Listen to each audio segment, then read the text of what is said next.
Hi friends, welcome to my YouTube channel Sanjay Academy. आज के video में हम लोग बात करने वाले हैं कि आपकी रिजल्ट डेट क्या होने वाली है। ठीक है, रिवाइज आंसर की आएगी कि नहीं आएगी कोई ज़रूरी नहीं है। ठीक है, तो इन सभी पॉइंट्स पर बात करने से पहले मैं आपको बता दूं कि आपने आराम से अपनी जो है अगर आंसर की ना मिलाई हो तो मिला लें पहले, और जे ABCEZ वगैरह लिखे हुए इनके पहले मतलब देख लेते हैं क्या है।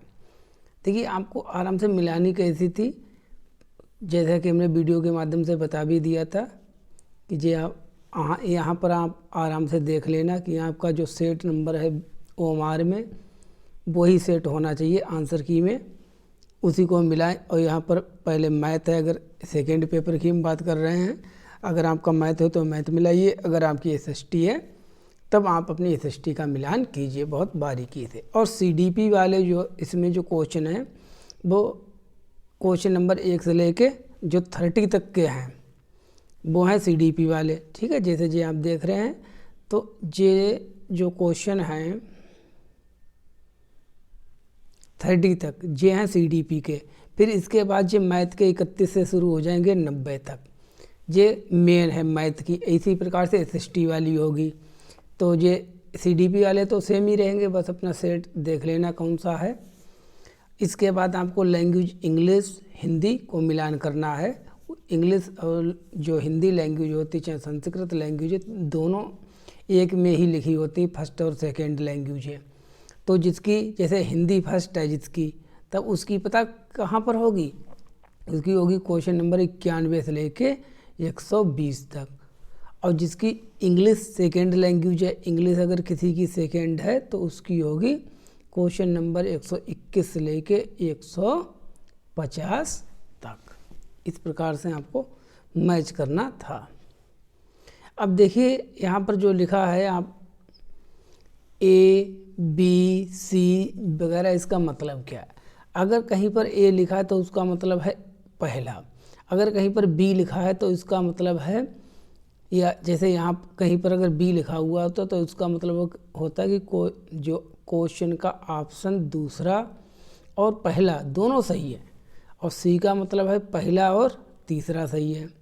D का मतलब क्या है, D का मतलब दूसरा और चौथा सही है। देखिए D का मतलब क्या हो गया, D का मतलब हो गया चौथा और दूसरा दो सही है। Z का मतलब सीधे साफ है कि सभी सही हैं। Z का मतलब है कि सब सही है, सबको नंबर मिलेगा। अब यहाँ पर देखते हैं हम F का मतलब होता है चौथा और तीसरा ऑप्शन सही है। जिसने भी चौथा या 3 नंबर वाला जो ऑप्शन को ऐसे टिक किया होगा उसको इसका नंबर मिल जाएगा। अगर E है तब E लिखा हुआ आ रहा है, जैसे यहाँ पर अगर E लिखा होता है तो E का मतलब हो जाता है जिसने भी अपने क्वेश्चन पेपर में सेकेंड और थर्ड ऑप्शन को टिक किया होगा उसको नंबर मिलेगा। अगर कहीं पर Z लिखा हुआ तो वो है हमारा कॉमन नंबर, वो सबको मिलेगा, उसके लिए आपको कोई चिंता करने वाली बात नहीं है।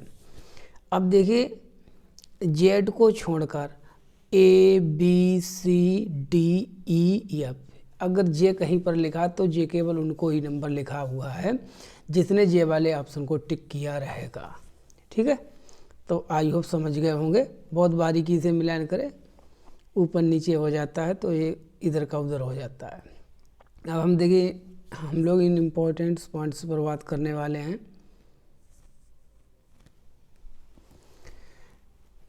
जो आपका सबसे पहले रिजल्ट पर बात करते हैं। रिजल्ट जो है आपका आ जाएगा लगभग 10 जनवरी तक, आराम से आ जाएगा। ठीक है, 10 जनवरी तक आपका रिजल्ट आ जाएगा। 12 हो जाए बहुत, वैसे इससे ज़्यादा नहीं होगी, 10 तक आ जाएगा। नंबर आपके बिल्कुल बढ़ेंगे, क्योंकि जो जहाँ पर Z वगैरह लिखा है या और भी अभी, अब क्या होगा, अभी लोग चैलेंज करेंगे। 2-3 दिन का समय है चैलेंज करने के लिए, क्वेश्चन चैलेंज करेंगे। और जिस क्वेश्चन पर आपको चैलेंज करना है उसको अच्छी तरह से देख लेना कि वो सही है जो आप चैलेंज करने जा रहे हैं, नहीं तो आपके 1000 रुपये भी बट्टे में चले जाएंगे, नंबर भी नहीं मिलेगा। तो केवल उन्हीं क्वेश्चंस को करें, मैं यही कहना चाहूँगा जिस पर आपको 100% कॉन्फिडेंस, किसी से पूछ लें, हमसे पूछ लें, किसी से भी पूछ लें। ठीक है, और आंसर की बात करते हैं, रिवाइज आंसर की। एक तो ये आज आंसर की आ गई आपकी, एक रिवाइज होकर। अब कोई ज़रूरी नहीं है कि आपकी रिवाइज आंसर की आए, नहीं भी आती है। अभी जो सीटेट जुलाई वाला हुआ था, इसमें रिवाइज आंसर की ही नहीं थी।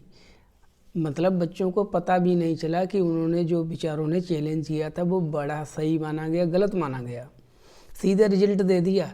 तो ये कोई ज़रूरी नहीं है कि आपकी रिवाइज आंसर की आए, आ भी सकती है, नहीं भी आ सकती है। ठीक है।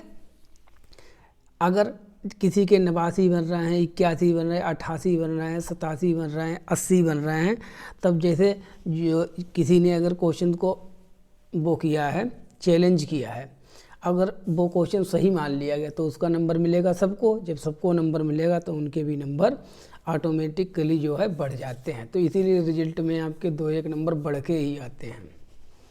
और ABCZ वगैरह इसके ऊपर तो हमने बात ही कर ली है। तो ये इम्पोर्टेंट पॉइंट्स हैं। अब आप सभी लोग जो भी इस वीडियो को देखें, सभी लोग अपने अपने नंबर बताइए कमेंट बॉक्स में। और कौन कौन से क्वेश्चन हैं, देखिए मैंने अभी आंसर की देखी थी, इसमें बहुत सारे क्वेश्चन के आंसर गलत भी दे दिए हैं। पता नहीं आयोग ने अपना कौन सा दिमाग लगाया है, ज्ञानबाजी की है, जिंदा आंसर गलत कर दिए हैं। अब वो 1000 रुपये बच्चे लगाएं बेचारे, दें, तब वो आंसर सही हों, फिर इसका फाइनल रिजल्ट आएगा। तो यही चीज़ें थी। चलिए अब देखते हैं फाइनल आंसर की आती है कि सीधे रिजल्ट आता है, क्या होता है क्या नहीं। ठीक है। फिलहाल अभी आप होप बनाए रखें, आपके नंबर जो हैं बढ़ेंगे ही। ठीक है। अब घटने के चांस नहीं है, घटने थे वो उतने घट चुके हैं। अब देखिए जैसे जेड वाला है, ये तो सबको मिलेगा ही मिलेगा नंबर, और जो है इन पर जिन लोगों ने टिक किया होगा इनको नंबर मिलेगा। और सीधी सी बात है कि जो क्वेश्चन चैलेंज किए जाएंगे उनका नंबर अगर वो एक्सेप्ट कर लिए गए तब भी मिलेगा। ठीक है। तो चलिए अपनी वीडियो को कंप्लीट कर, आप सभी लोग कमेंट बॉक्स में अपने नंबर यहाँ पर बताएंगे और कौन कौन सा ऐसा क्वेश्चन है जिससे मैं भी आपकी मदद कर सकूँ चैलेंज करने के लिए। आप ज़रूर कमेंट बॉक्स में बताएंगे कि इस क्वेश्चन पेपर का इस नंबर का ये क्वेश्चन गलत है, इसका आंसर गलत दे दिया है। चलिए वीडियो को यहीं पर कंप्लीट करते हैं। Thank you for watching.